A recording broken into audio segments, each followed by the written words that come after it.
Hello, my friends. My name is Darren Gerdes, and this is the Daily Brief. Yes, I did get my MUGA hat. It just came yesterday. I was so excited about that. And I see zero contradiction between this and that. It actually flows together. This is what Reagan would do. Okay. 1,410 Russians off the battlefield, 18 tanks, 14 armored combat vehicles, 38 artillery pieces, 45 UAVs, 56 vehicles and fuel tanks. It's been a busy, busy day. So look first at the differences between the losses. It looks like about 2-1 Russian losses, and Andrew Perpetua did qualify about that. Like there were just some Russian losses that he couldn't tabulate from some of the smaller Telegram channels. Okay, let's look over to Kharkiv. Russians didn't reach the main defense lines in Kharkiv. Good. They're not supposed to reach the main defense lines. If it gets to that, you're in real trouble. Crossing the border by Russians is due to the fact that there's not enough air defense. They are at a distance where they have an advantage. They operate with bombs and artillery. According to him, that's Zelensky, no one has reached the concrete defense line. It's nonsense what they say there. But again, when they reach that defense line, that's a real problem. They're there right now. This is the first line, a line built in the war under constant fire by our military. The first and second lines are being built by the military. The third line was built by local authorities. It's the most powerful. Well, it's supposed to be. Not because they're better than the military, but simply because they're further away from weapons and shells and the shelling. Okay, I get that, but that's not all that comforting. They're not supposed to be making the ground that they've made. Zelensky says that they could have prevented the occupation of, or they can prevent the occupation of Kharkiv with two Patriot systems. At least the two Patriot systems would back up jets coming in to bomb with, the glide bombs that they can get closer than they should be able to without the defense systems. But an extra two Patriot systems certainly would help. If Kharkiv fell, that would be absolutely catastrophic, but I don't think anybody's saying that that's going to happen right away. So Russia lacks the numbers for major Ukrainian breakthrough, and he's talking about in the context with Kharkiv. This is the head of NATO, General Cavoli. The Russians don't have the numbers necessary to do a strategic breakthrough. More to the point, they don't have the skill and the ability to do it, U.S. General Christopher Cavoli, NATO Supreme Allied Commander, told journalists.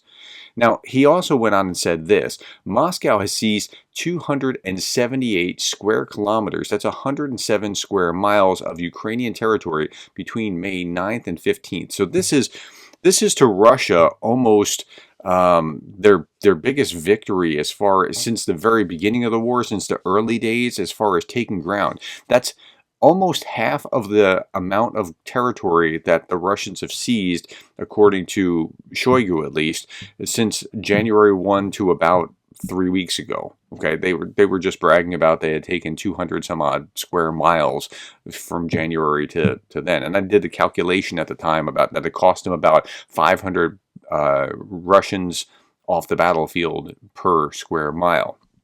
Okay, but that's still not good, but we don't see a breakthrough coming anytime soon. Russia has expanded the zone of hostilities by nearly 70 kilometers. Here's a map of where that is. Okay, Zelensky said this, and I thought it was worth repeating. Russia has not stopped terrorizing our people for a single week in more than 2 years of this war. Russia tries to expand the war while constantly making empty statements about peace. They don't really want peace, or if they want peace under their terms of knuckling under. They don't want real peace, genuine peace. Russian drones attack Russia's only large Black Sea oil refinery. Now, the drone attacks yesterday were absolutely just amazing, phenomenal. They attacked Russia's only Black Sea oil refinery. According to preliminary information, there are no casualties. The operational headquarters of Russia's Krasnodar region said on Telegram. Of course, there's no casualties because there never are. We shot everything down and nobody's hurt. Here's another one. Ukrainian drone attacks on Russia kill 2 set oil refineries ablaze. Russia's defense ministry said it had intercepted or destroyed more than 100 Ukrainian air and seaborne drones in the south of the country, as well as annexed Crimea and the Black Sea. 51 unmanned aerial vehicles were destroyed and intercepted over Crimea. 44, well, intercepted. Intercepted means, I don't know, they caught it. They like it got there, but they are trying to say that they shot it down, but really that's not always what it means. Over the Krasnodar region, 6 over the Belgorod region, 1 over the Kursk region, Defense Ministry said, adding that the Russian Navy destroyed 6 seaborne drones. Well, so again, when they say it destroyed, it blew up while it hit something, what does that mean?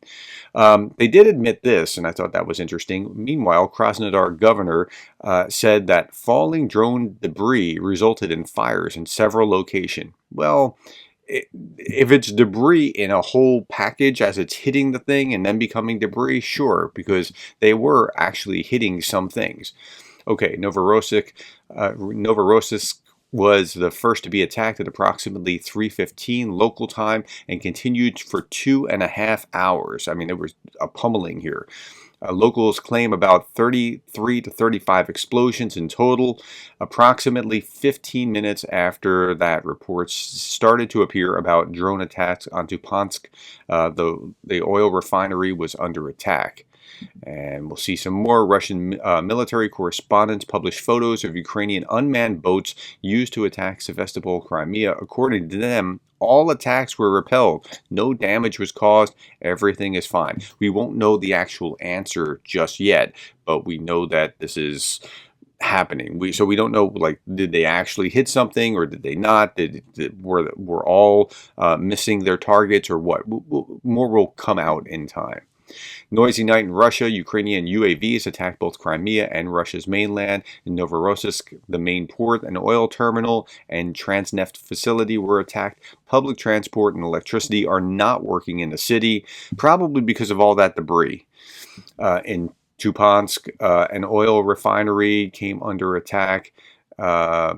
Sevastopol explosions were also reported and partial blackouts occurred. Russian Ministry of Defense claimed the downing of more than 100 UAVs and 6 naval drones. Sure.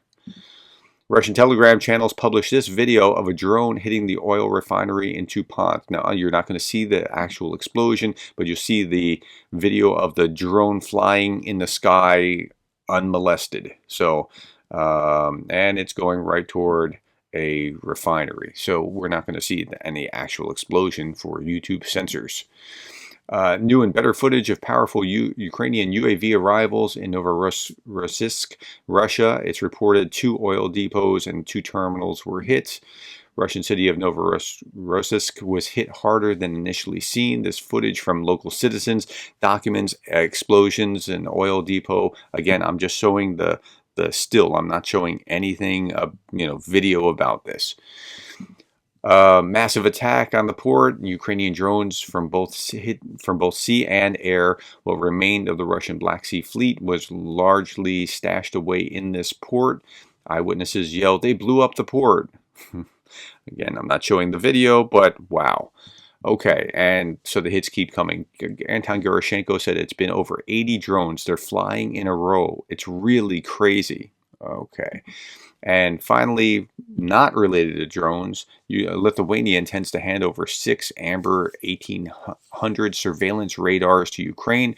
German Defense Minister Pistorius said it's unknown when they will be delivered, but something more to help bolster their defenses. Okay, yesterday afternoon, about 3 in the afternoon, I said, okay, Jake Bro is going to make it to $1 million. That's 952,000. That was in my daily 3 big stories yesterday. And sure enough, he got there at about 9:30, 9:35 p.m. And I'm just curious, this will probably be my last update on this, but I'm just curious what they got up to. They got up to 1,072,000. $428.75 as of this morning at 7 a.m. It's Eastern Standard Time. That's just amazing. Great job, Jake. And to the 14 now, thousand people like me, like you, that contributed. Thank you very much for being the kind of person that cares about Ukraine.